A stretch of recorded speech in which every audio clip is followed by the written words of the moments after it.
Hello बेटा। पिछले video बेटा हमने क्वेश्चन 13 तक एक्सप्लेन कर दिए थे।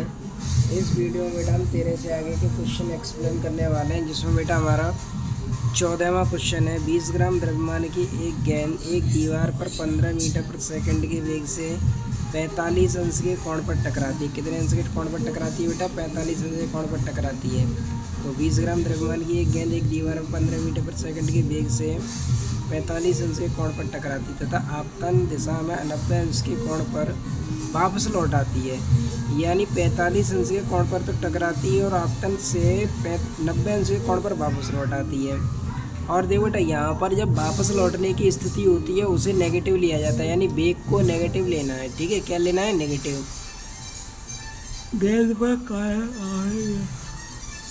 गेंद पर आप कार्यरत आवेग ज्ञात कीजिए। तो बेटा इस तरीके का क्वेश्चन, जो भी क्वेश्चन होगा उसमें आवेग संवेग प्रमेय यूज होती है।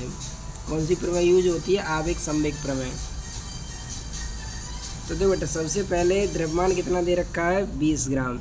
तो किलोग्राम में बदलेंगे तो बट्टे 1000, 20 से 1000 कट गया, 1/50 किलोग्राम। वेग कितना दे रखा था बेटा? वेग दे रखा था 15 मीटर पर सेकंड। तो वेग लिख दिया बेटा हमने 15 मीटर पर सेकंड। आवेग ज्ञात करना है बेटा हमें। क्या ज्ञात करना है बेटा? आवेग ज्ञात करना है। क्वेश्चन में क्या कहा है? 45 अंश के कोण पर टकराती है। तो देखो बेटा, यहाँ से ये हमने ये इसका वाई एक्सिस है, ये एक्स एक्सिस है। तो ये दीवार है, इस दीवार पर ये टकराया यहाँ पर आके 45 अंश के कोण पर। दीवार से कितने अंश के कोण पर टकराया और वापस लौटा तो 90 अंश का कोण बनाया। तो देखो बेटा, यहाँ से यहाँ तक उसने टोटल कितने अंश का कोण बनाया? 90 अंश का कोण बनाया। तो यहाँ से जब बेटा हम इसको क्षैतिज घटकों में विभाजित करेंगे तो ये वाला हमारा घटक होगा u cos 45, ये वाला घटक होगा u sin 45, क्योंकि ये क्षैतिज घटक का कार्य करेगा, ये ऊर्ध्वाधर घटक का कार्य करेगा। तो अब हमें यहाँ पे संवेग में परिवर्तन ज्ञात करना है। पहले तो y अक्ष के अलॉन्ग ज्ञात करेंगे, फिर x अक्ष के अलॉन्ग ज्ञात करेंगे। तो देखो बेटा, वाई अक्ष तो दीवार के समांतर दिशा में गेंद के संवेग में परिवर्तन। तो दीवार के समांतर दिशा में M B cos 45 minus M U cos 45। तो M U cos 45, M V cos 45। तो वी माइनस यू यानी प्रारंभिक वेग और अंतिम वेग। तो प्रारंभिक वेग यू है, अंतिम वेग वी है, लेकिन बी यू के बराबर है। बी यू के बराबर है, तो जब बी यू के बराबर है तो यहाँ पर वी माइनस बी करेंगे, बी में से बी घटा देंगे तो 0 बचेगा। तो डेल्टा पी वाई कितना हो जाएगा? 0। इसका मतलब है दीवार के समांतर दिशा में गेंद के संवेग में परिवर्तन कितना होगा? 0 होगा। फिर दीवार के लंब दिशा में गेंद के वेग में परिवर्तन। तो दीवार के लंब दिशा में, इस दिशा में गेंद के वेग में परिवर्तन ज्ञात करना है। तो लंब दिशा में वेग में परिवर्तन तो क्लियर दिखाई दे रहा है, इधर u 45 है, इधर u cos 45 है।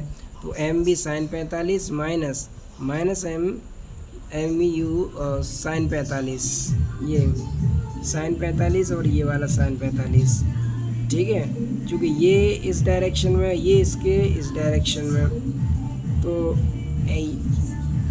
ये हो जाएगा एम बी साइन 45 माइनस अब हमने बताया था कि अपोजिट डायरेक्शन के लिए माइनस साइन लेना है। तो minus M U B cos 45 minus क्या हो गया? Plus M U cos 45, M U sine 45 और ये एम बी साइन 45।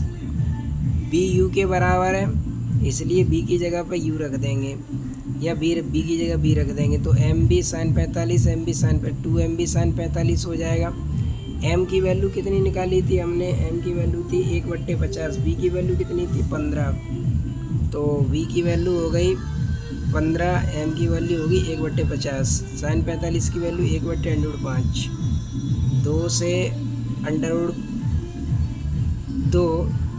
से √2 के बार कट जाएगा, √2 बार 15/50। 5 से काट दो, ये 3 बार कट गया, ये 10 बार, 10 का भाग दे दो 0.3 √3। 0.3 √3 क्या निकला है? 0.3 √3। अब निकाल लेंगे संवेग में परिवर्तन, क्योंकि वो 90 अंश पर ही तो आपने तो कहा था संवेग में परिवर्तन आई बराबर delta under root delta P X square delta P Y square. Delta P Y कितना था, 0 था, तो डेल्टा पी एक्स ही बचेगा। तो डेल्टा पी एक्स के स्क्वायर से अंडर रूट हट जाएगा डेल्टा पी एक्स, और डेल्टा पी एक्स कितना आया था 0.3 अंडर रूट 2।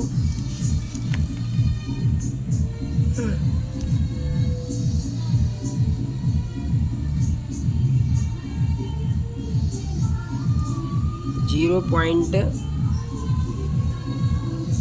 यहाँ पर अंडर रूट 2 है, ठीक है बेटा, अंडर रूट क्या है 2 है, अंडर रूट 2 0.3 अंडर रूट 2, तो कितना हो गया बेटा 0.3 under root 2 newton into second. अगला है बेटा क्वेश्चन नंबर 15।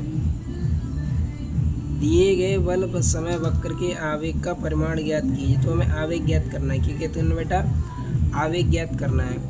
तो बेटा आवेग ज्ञात करने के लिए हमें इस पूरे ग्राफ का क्षेत्रफल निकालना होगा। क्या ज्ञात करना होगा, क्षेत्रफल ज्ञात करना होगा, जो कि ग्राफ का क्षेत्रफल ही उसके आवेग को प्रदर्शित करेगा। अब देखो बेटा चित्र से आवेग का परिमाण एक्स अक्ष और ग्राफ के बीच का क्षेत्रफल।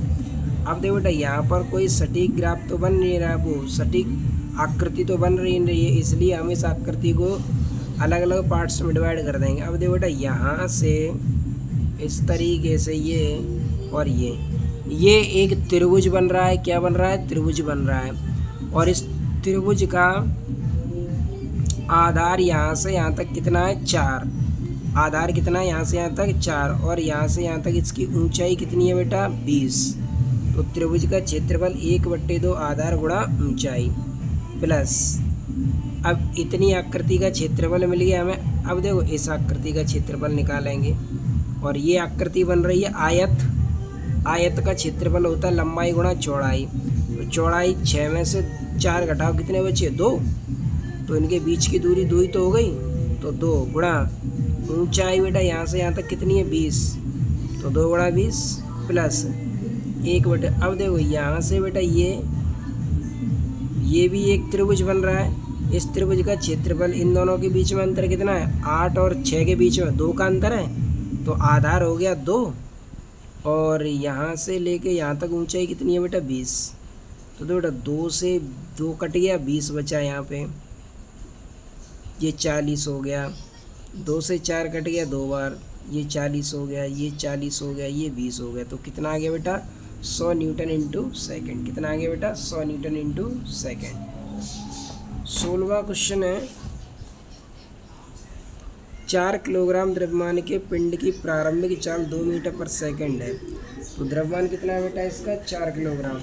बेटा हमने यहाँ लिख दिया एम का मान कितना है बेटा, एम का मान 4 किलोग्राम है। वेग कितना है बेटा 2 मीटर पर सेकंड। टी बराबर 4 सेकंड पर, कितने सेकंड पर बेटा, टी बराबर 4 सेकंड पर वेग का परिमाण ज्ञात करना है। 4 सेकंड तक कार्य करता है। बल के परिमाण के परिवर्तन क्या है ज्ञात कीजिए। बल का संपूर्ण आवेग पिंड की अंतिम चाल। तो हमें बल का संपूर्ण आवेग ज्ञात करना है और पिंड की अंतिम चाल ज्ञात करनी है। तो आवेग ज्ञात करने के लिए बेटा हमें परिपथ का आवेग ज्ञात करना होता है। क्या ज्ञात करना होता है बेटा, आवेग ज्ञात करना होता है। देखो बेटा ये अब यहाँ पर हम संपूर्ण आवेग ज्ञात करेंगे, तो एक्स अक्ष ग्राफ के बीच का क्षेत्रफल निकालेंगे। इसमें ही बेटा कोई फिक्स आकृति नहीं बन रही है, तो हमें इसमें एक फिक्स आकृति बनानी होगी। क्या बनानी होगी, एक फिक्स आकृति बनानी होगी। फिक्स आकृति बनाने के लिए क्या करेंगे बेटा, यहाँ से ये एक त्रिभुज बन रहा है। क्या बन रहा है बेटा, त्रिभुज बन रहा है, और इस त्रिभुज में देखो यहाँ से 2 और 1 के बीच में लाइन है, तो 0.5 यहाँ से यहाँ तक हो गया, 1 यहाँ से यहाँ तक हो गया, तो 1.5 हो गया यहाँ से यहाँ तक। ऊंचाई कितनी है बेटा 3, तो आधार हो गया 1.5, 1/2 आधार गुणा ऊंचाई, यानी 1.5 इंटू 3 प्लस। अब देखो बेटा यहाँ से अब हमें इस आयत का क्षेत्रफल लेना है। तो इस आयत का क्षेत्रफल लेंगे तो बेटा आधार कितना है, यहाँ से यहाँ तक 0.5, यहाँ से यहाँ तक 0.5, तो पूरा यहाँ से यहाँ तक कितना हो गया 1 हो जाएगा। तो यहाँ से यहाँ तक 0.5, यहाँ से यहाँ तक 0.5, तो पूरा कितना हो जाएगा 1, तो आधार कितना हो गया 1। फिर ये चौड़ाई मान के चौड़ाई हो गई 1, और देखो लंबाई कितनी है यहाँ से यहाँ तक 3। देखो यहाँ से यहाँ तक लंबाई कितनी है 3, तो लंबाई गुणा चौड़ाई, तो 3 गुणा 1 प्लस। अब देखो बेटा इसका क्षेत्रफल हो गया, इस आयत का क्षेत्रफल हो गया, ठीक है। अब ये देखो आकृति बेटा, ये क्या है, एक समलंब चतुर्भुज है। क्या है बेटा, ये समलंब चतुर्भुज, और समलंब चतुर्भुज का क्षेत्रफल होता है 1/2। आधार देखो ये ढाई पॉइंट है और ये 3 है, तो दोनों के बीच का अंतर कितना है 0.5 का है, तो आधार कितना हो जाएगा 0.5 प्लस समांतर भुजाओं का योग, ये वाली भुजा और ये वाली भुजा का योग। तो ये वाली भुजा कितनी है बेटा 3, और ये वाली भुजा कितनी है बेटा 2, तो 3 + 2 प्लस। अब देखो बेटा ये आकृति बची लास्ट में, तो इस आकृति का क्षेत्रफल निकाल लो। तो क्षेत्रफल निकल आएगा, तो बेटा 3 और 1, 3 और 4, 1 का अंतर है, और ऊंचाई कितनी है 2, तो लंबाई गुणा चौड़ाई, तो 2 1 गुणा 2। तो इस तरीके से हमने इस पूरी आकृति का क्षेत्रफल निकाल लिया। देखो वैसे तो एक कोई सटीक आकृति बनती दिखाई नहीं दे रही है, और जब आकृति बनती दिखाई नहीं देती है तो इस तरीके से ग्राफ को तोड़ लेते हैं, जिससे अलग अलग आकृतियाँ बन जाती हैं और हम क्षेत्रफल निकाल लेते हैं। फिर जितने भी आकृतियाँ बनेंगी सबके क्षेत्रफल को क्या कर देते हैं, जोड़ देते हैं। तो देखो बेटा यहाँ पर 1/2, इसका इसमें गुणा करेंगे 15 × 3 = 45, 4.5/2 प्लस 3 एकम 3 प्लस 0.5, 2 और 5 हो गए, 0.5 × 5/2, 2 एकम 2, ये 2 हो गया, ठीक है बेटा। अब देखो बेटा 4.5/2 प्लस 5 25, 2.5/2, 5 3 और 2 कितने हो गए 5। एलसीएम ले लो बेटा, इनका कितना आ गया 2, ये हो गया बेटा 4.5, ये हो गया बेटा 2.5, 5 दूनी 10, ऐड कर दो इसको ऐड करेंगे बेटा 7.0 प्लस 10 कितना हो गया 17/2, यानी कितना आ गया बेटा 8.5 न्यूटन। तो बेटा बल का आवेग कितना आ गया 8.5 न्यूटन। अब निकाल लो पिंड की अंतिम चाल।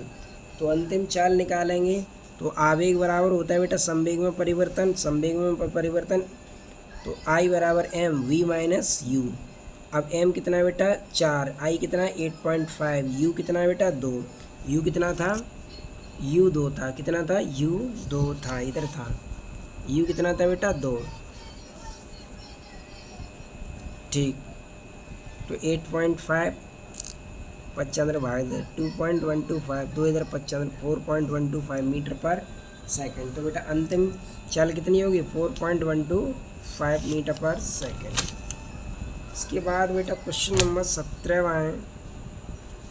क्वेश्चन नंबर 17 में क्या कहा है, 10 किलोग्राम द्रव्यमान का एक पिंड 8 मीटर पर सेकंड के वेग से जा रहा है। इस पर आरोपित बल का परिमाण 7.62 में दिखाए गए अनुसार बदल रहा है, ज्ञात कीजिए। तो m का मान कितना है बेटा 10 किलोग्राम, u का मान कितना है 8 मीटर पर सेकंड। तो बेटा m का मान तो हो गया कितना बेटा 10 किलोग्राम, u का मान कितना होगा 8 मीटर पर सेकंड। अज्ञात क्या क्या करना है बेटा, पिंड का प्रारंभिक संवेग क्या होगा, समय t = 3 सेकंड पर पिंड का संवेग क्या है, बल की अधिकतम स्थिति में पिंड का संवेग क्या है, बल की शून्य स्थिति में। अब देखो बेटा ये सभी स्थितियाँ पहले आपको बता दें। पिंड का प्रारंभिक संवेग तो हमें यहीं मिलेगा, ठीक है। t = 3 सेकंड पर पिंड का संवेग, t = 3 सेकंड, 3 सेकंड बेटा यहाँ पर होंगी, यहाँ पर 3 सेकंड होगी, तो हमें यहाँ पर संवेग निकालना है। यहाँ पर क्या निकालना है, संवेग निकालना है। बल की अधिकतम स्थिति में पिंड का संवेग, अधिकतम स्थिति बेटा हमें यहाँ मिलेगी, तो हमें यहाँ पिंड का संवेग ज्ञात करना है। शून्य स्थिति में, शून्य स्थिति का मतलब यहाँ पर संवेग ज्ञात करना है, ठीक है। तो हमें इस तरीके से संवेग ज्ञात करना है। तो सबसे पहले हम पिंड का प्रारंभिक संवेग ज्ञात करेंगे। तो संवेग बराबर होता है द्रव्यमान इंटू वेग। द्रव्यमान कितना है बेटा 10, वेग कितना है 8, 8 दाम 80, 80 किलोग्राम इंटू मीटर बट्टे सेकंड। अब t = 0 से t = 3 सेकंड पर संवेग में परिवर्तन। तो बेटा 3 सेकंड यहाँ पे आके होंगे, कहाँ पे होंगे यहाँ पे आके, तो यहाँ पर निकाल लेते P2 - P1। संवेग में परिवर्तन बराबर बल का आवेग, यह आवेग संवेग प्रमेय होती है। तो P2 - P1, P1 हम निकाल चुके हैं बेटा, P1 कितना था 80, अब निकाल लेते हैं यहाँ से। देखो बेटा इतनी आकृति का क्षेत्रफल निकालना है, इतनी आकृति का। तो यहाँ से देखो बेटा ये एक आयत बन रहा है, क्या बन रहा है, सॉरी ये एक त्रिभुज बन रहा है, ये देखो। और इस त्रिभुज का आधार कितना है, यहाँ से यहाँ तक 2, और इस त्रिभुज की ऊंचाई कितनी है बेटा 5। तो 1/2 आधार गुणा ऊंचाई, 2 गुणा 5 प्लस। अब देखो बेटा यहाँ से यहाँ तक 2 से 3, ये 3 है, तो 2 से 3 तक 1 है ये चौड़ाई, और यहाँ से यहाँ तक ऊंचाई कितनी है बेटा 5। तो चौड़ाई 1 है, ऊंचाई कितनी है 5, तो 1 गुणा 5। 2 से 2 कट गया, 5 + 5 कितना हो गया बेटा 10। और P1 का मान हम पहले ही निकाल चुके थे, कितना है 80। तो P1 की जगह पर 80 रख के देंगे, 80 को इधर 95 कर देंगे, 5 और 5 तो 10 हो गया, 80 इधर ले आएंगे तो कितना हो गया बेटा 90 किलोग्राम मीटर/सेकंड। तो इसका मतलब है बेटा 3 सेकंड तक का संवेग कितना आ गया 90 किलोग्राम मीटर/सेकंड। केवल कितने सेकंड तक का, 3 सेकंड तक का। अब 3 सेकंड से आगे की कहानी देखनी है हमें। तो यहाँ तक हमें क्या मिल गया, P2 मिल गया। अब हमें यहाँ से आगे की कहानी यहाँ तक देखनी है, P3 कितना होगा। तो देखो बेटा बल की अधिकतम स्थिति में संवेग में परिवर्तन P3 - P2, P3 अधिकतम स्थिति पर आवेग। अब देखो बेटा यहाँ पर जब हम यहाँ से आगे की बात करेंगे तो देखो बेटा यहाँ से एक आकृति इस तरीके से बन जाएगी, इस तरीके से बन जाएगी, बनेगी।